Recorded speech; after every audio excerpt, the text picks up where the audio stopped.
আজকে বাংলাদেশের একটি কথা না বলে নয়, বেগম খালেদা জিয়া নোবেল প্রাইজ পাওয়ার যোগ্য। আজকে দেখেন আপনার এই এলাকার বাংলাদেশের গ্রাম অঞ্চলে আমাদের মায়েদের বোনদের যে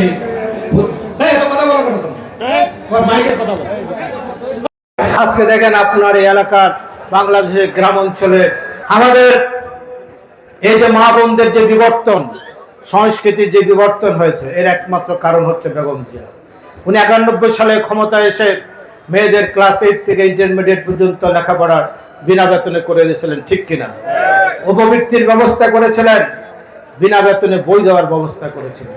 আমি তখন একজন তরুণ এমপি, এলাকায় গেলে মানুষ ধরে, ভাই মেয়েদের সব ব্যবস্থা আপনারা করে দিচ্ছেন, ছেলেদের কি হবে? এই মেয়েরা মেট্রিক পাস করলো, ইন্টারমিডিয়েট পাস করলো, তারপরে এদের পাত্র পাবেন কোথায়? ছেলে তো 7-8-এর উপরে উঠতে পারলো না। আমি সন্ধ্যাকালীন সুগন্ধায় প্রধানমন্ত্রীর কার্যালয়ে অনেক মানুষ ছিলেন, আমি বললাম, নেত্রী ম্যাডাম, এই যে প্রশ্নটা করে এটার সমাজে ভারসাম্য বিনষ্ট হচ্ছে।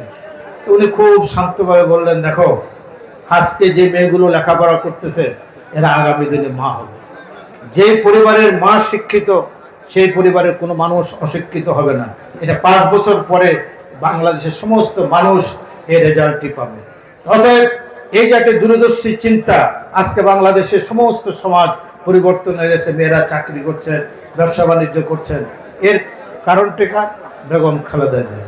আবার উনি একটি কথা বলতেন, যে পরিবারের একটি সন্তান জন্মগ্রহণ করে 3টি গাছের চারা লাগাই দেওয়ার জন্য মেয়েগুলো।